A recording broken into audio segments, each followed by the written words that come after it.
नमस्कार, news one India देख रहे हैं आप। मैं हूं आपके साथ पूजा अग्रवाल और बुलेटिन में आप सभी का स्वागत है। शुरुआत हरियाणा की खबरों के साथ करेंगे। हरियाणा के सीएम नायब सिंह सैनी ने वक्फ के नए संशोधन कानून को लेकर प्रेस कॉन्फ्रेंस की और इस दौरान उन्होंने कांग्रेस पर जमकर हमला बोला और कहा कि कांग्रेस का काम सिर्फ लोगों में भ्रम फैलाना है। कांग्रेस 55 सालों तक लोगों को बरगलाने का काम करती रही। नए वक्फ कानून से उन लोगों को लाभ मिलेगा जो उसके असली हकदार हैं। वहीं जातिगत जनगणना को लेकर कहा कि पीएम मोदी का यह फैसला ऐतिहासिक फैसला है। इसके लिए मैं पीएम मोदी का आभार जताता हूं और इस फैसले से कांग्रेस और राहुल गांधी के अंदर खलबली मच गई है। सुनिए। जो वक्फ अधिनियम संशोधन 2025 उसको लेकर के एक हमारे अल्पसंख्यक मोर्चा द्वारा कार्यक्रम का आयोजन किया गया था।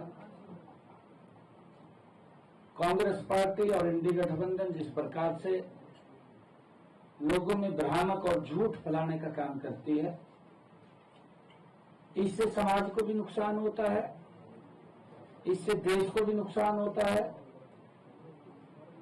उस झूठ को रोकने के लिए आज हमने कार्यक्रम किया है। हमारे जाकिर हुसैन जी जो बहुत ही वरिष्ठ नेता रहे हैं, कई बार के विधायक भी हैं, जाकिर हुसैन जी जिनके दादा भी विधायक रहे हैं, मंत्री रहे हैं, जिनके पिताजी भी विधायक और मंत्री रहे हैं, अभी वक्फ बोर्ड के हरियाणा के चेयरमैन भी हैं,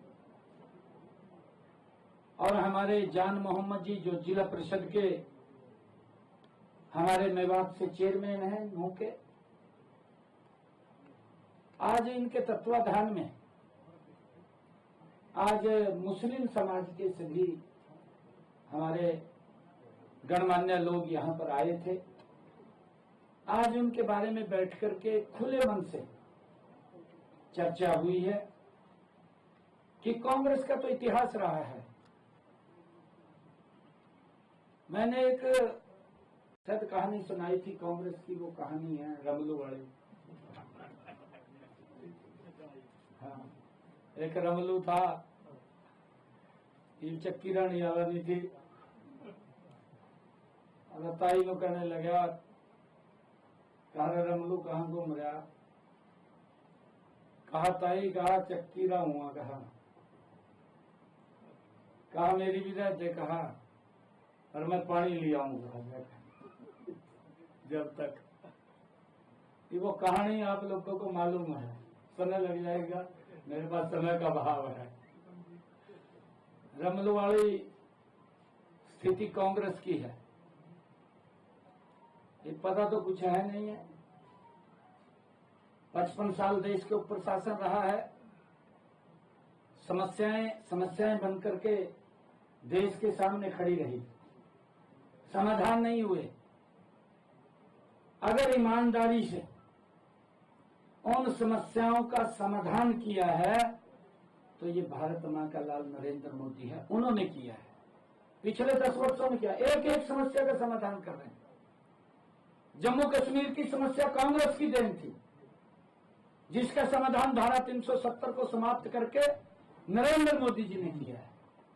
बोडो की समस्या कांग्रेस की देन थी, जिसका समाधान भी नरेंद्र मोदी जी ने किया है। हम तो पीछे जनगणना को लेकर के अभी कल आदरणीय प्रधानमंत्री जी ने कैबिनेट के अंदर फैसला किया जाति जनगणना का। मैं आदरणीय प्रधानमंत्री जी का दिल से धन्यवाद करता हूं। और जो ही कैबिनेट के अंदर फैसला आया, ये फैसला लिया गया, राहुल गांधी एकदम बाजी का प्रेसवा बैठ गया और कहने लगा कि कहा तो मैंने कह रखा था। भाई तुमने कह रखा था तो अपना रिकॉर्ड भी चेक करने पड़ेगा।